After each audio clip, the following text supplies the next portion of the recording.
మోహన్ రెడ్డి 12, బోండా ఉమామహేశ్వరరావు 12, దామల జనార్దన్ 12, భూమా అఖిలప్రియ 12, ఈ కింది వాళ్ళిద్దరూ రఘురామకృష్ణరాజు 11, చినరాజప్ప 11, బాల వీరాంజనేయ స్వామి 10, రవీంద్రనాథ్ రెడ్డి 10, పట్టాభి 9, నక్కా ఆనందబాబు 9.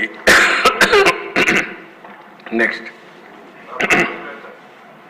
అదే మరి బీసీ జనార్దన్ రెడ్డి 9, తెనాలి శ్రవణ్ కుమార్ 8, అదే నారాయణ 8, ఆదిరెడ్డి శ్రీనివాస్ 8, కొల్లిపూడి శ్రీనివాస్ 8, గొట్టిపాటి రవికుమార్ 7, ఎర్లగడ్డ వెంకట్రావు 7, వంగలపూటి అనిత నుంచి 6, సుభాష్ 6, నల్లారి కిషోర్ కుమార్ రెడ్డి 6, కందుల దుర్గేష్ 6, ఎడపత్ని శ్రీనివాసరావు 5, బ్రహ్మారెడ్డి 5, అదే మరి రాంప్రసాద్ రెడ్డి 5, ఆదినారాయణ రెడ్డి 4, సత్యనారాయణమూర్తి 4, రామకృష్ణబాబు 4, శ్రావణ్ కుమార్ జడా 4, కోటంరెడ్డి శ్రీధర్ రెడ్డి 3, పల్లా శ్రీనివాస్ 3, పవన్ కళ్యాణ్ గారు అక్కడ 7 వచ్చాయి, ఇక్కడ 3 అంటున్నారు కదా, 2 టాలీ చేసుకోవాలి, రిజిస్టర్ చేసిన ఎన్ని ఉన్నాయని.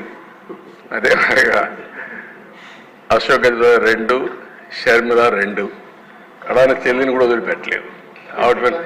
ఇక్కడ నేను చెప్పినట్టు కాకుండా కొన్ని కేసులు ఉన్నాయి, మీ మీద ఉన్నాయి. కేసులు పెట్టిన వాళ్ళు మీరు ఒకసారి లేండి.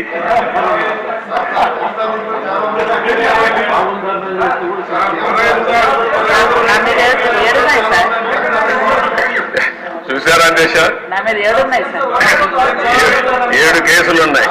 అంటే రాజకీయ పోరాటం చేసిన వాళ్ళందరిపైన కేసులు పెట్టారు. అంటే ఇంకెప్పటికీ బయట రాకూడదు అనుకున్నారు, కానీ నేరుగా ప్రజలు ఆలోచించి అసెంబ్లీ పంపించారు అధ్యక్ష అందరినీ. మెజారిటీ మీరు చూశారు. ఆనాటి పాలనలో మనందరూ బాధితులే అసెంబ్లీ నుండి అందరూ. Thank you.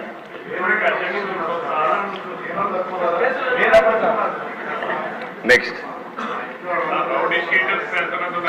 మీ ఇంట్లో నారాయణ గారు చెప్పినట్టు ఇది నేను చెప్పింది వాళ్ళ పేర్లే ఎక్కువ టైం అవుతుందని చెప్పలేకపోయాను, కానీ ఇంట్లో ఉంటే మన పెళ్ళిళ్ళు పిలిచేవాళ్ళం కుటుంబ సమేతంగా. ఇప్పుడు కుటుంబ పరివారం అందరిపైన కేసులు పెట్టారు. సపరివారం అందరి మీద ఒకరిద్దరు కాకుండా అందరిపైన కేసులు. అంటే ఏ విధంగా హెరాస్ చేశారు. ఈ రాష్ట్రంలో ఎవ్వరు వ్యాపారాలు చేయడానికి వీల్లేదు, ఎవరు బయట రావడానికి వీల్లేదు, ఎవరు మాట్లాడడానికి వీల్లేదు. ఒకవేళ మీరు ఆస్తులుంటే ఆస్తుల్లో కూడా వాటా ఇవ్వమంటే ఇవ్వాల్సిందే. ఇలాంటి భయంకరమైన పరిస్థితులు. నారాయణ గారు అయితే కూతుర్లు పెట్టారు, వాళ్ళ మిస్సెస్ పేరు పెట్టారు, అందరినీ వదిలిపెట్టలేదు. లేని వాళ్ళు చాలా మంది తక్కువ ఉన్నారు. ఇక్కడ 20 కేసులు ఉన్నాయి.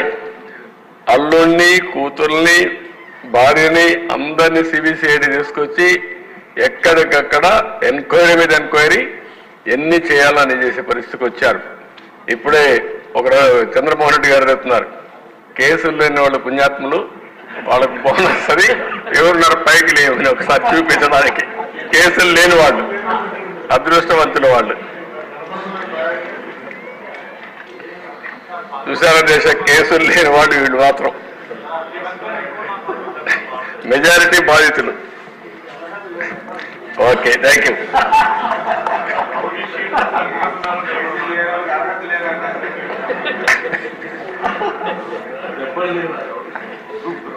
అధ్యక్ష ఇది ఒక కేస్ స్టడీ. అధ్యక్ష అంగళ్ళు, ఇది తంబళపల్లి నియోజకవర్గం, పొంగునూరు 2. ఇది ఒక కేస్ స్టడీ.